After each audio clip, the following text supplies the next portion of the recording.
Honorable assistance, professeur, permettez-moi de vous présenter un résumé de mon travail intitulé Bronchiolite aiguë du nourrisson, connaissances et pratiques des internes aux urgences pédiatriques, encadré par professeur Tieski, que je remercie en l'occasion.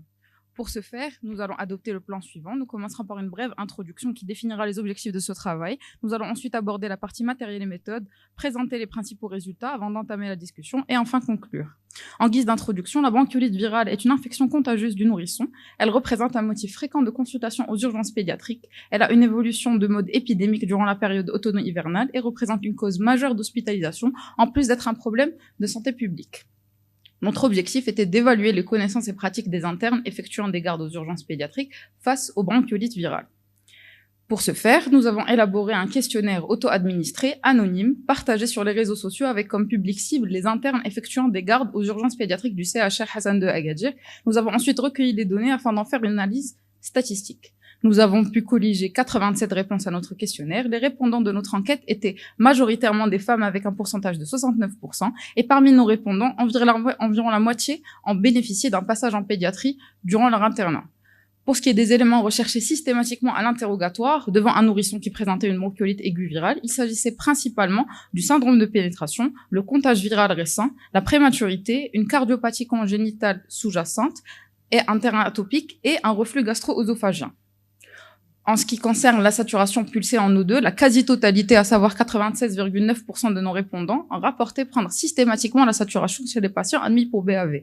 Et environ la moitié d'entre eux considéraient une saturation à moins de 92%, un signe de gravité de la bronchiolite aiguë virale.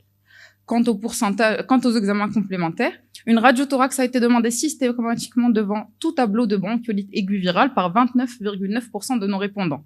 Pour le bilan biologique infectieux, à savoir le couple NFS-CRP, il n'a été demandé systématiquement que par 11,5% des internes de notre enquête.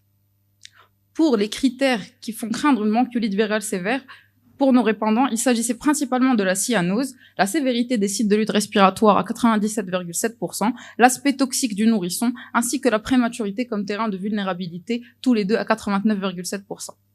Pour le volet thérapeutique, 72% des internes ont déclaré prescrire une nébulisation au bêta-2 mimétique en présence de râle sibilant et 69% ont prescrit une nébulisation au sérum salé hypertonique, contre 27% qui n'avaient pas recours aux nébulisations. Pour la corticothérapie, seulement 8% des internes ont prescrit une corticothérapie par voie générale. Pour ce qui est de la kiné respiratoire, elle a été préconisée par 67,8% de nos répondants. Pour les antitussifs et les fluidifiants, 69% des participants ont répondu ne jamais le prescrire face à 6,9% qui le prescrivaient parfois en cas de toux gênante. Pour les mesures générales, il s'agissait principalement de la désobstruction nasale qui a été prescrite systématiquement par tous nos internes.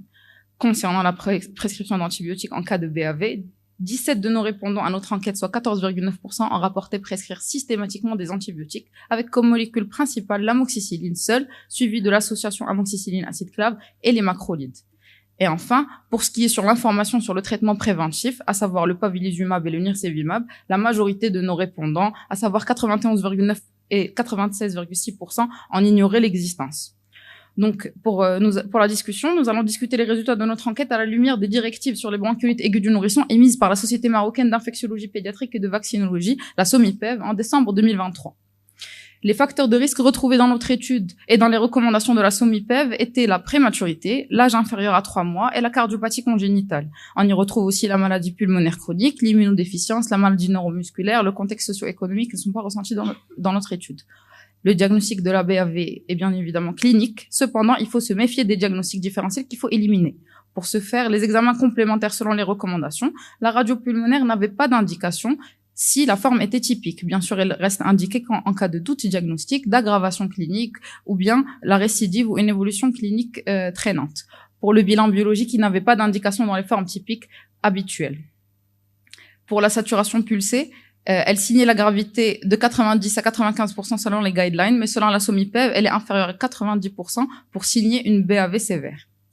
La kinésithérapie respiratoire n'a aucune place, sauf en présence de comorbidité. Pour la désobstruction nasale, la désobstruction superficielle n'a pas d'indication, sauf si présence d'apnée, détresse respiratoire ou sécrétion qui gêne l'alimentation. Pour les médicaments, d'après les recommandations de la SOMIPEV, les nébulisations de sérum salé hypertonique, les bronchodilatateurs, les antitussifs, les fluidifiants, la corticothérapie n'ont aucune place dans la prise en charge de la bronchiolite aiguë virale. En guise de conclusion, il existe des disparités entre la littérature et les pratiques sur le terrain. Les raisons pour cela sont probablement une méconnaissance des nouvelles recommandations et la pression des parents aux urgences. L'éducation du personnel soignant sur les BAV fait partie intégrante de la stratégie thérapeutique. Il est nécessaire d'homogénéiser les conduites. Ainsi, nous proposons d'éventuels ateliers de formation et de séances de simulation à l'intention des internes effectuant des gardes aux urgences pédiatriques. Je vous remercie pour votre attention.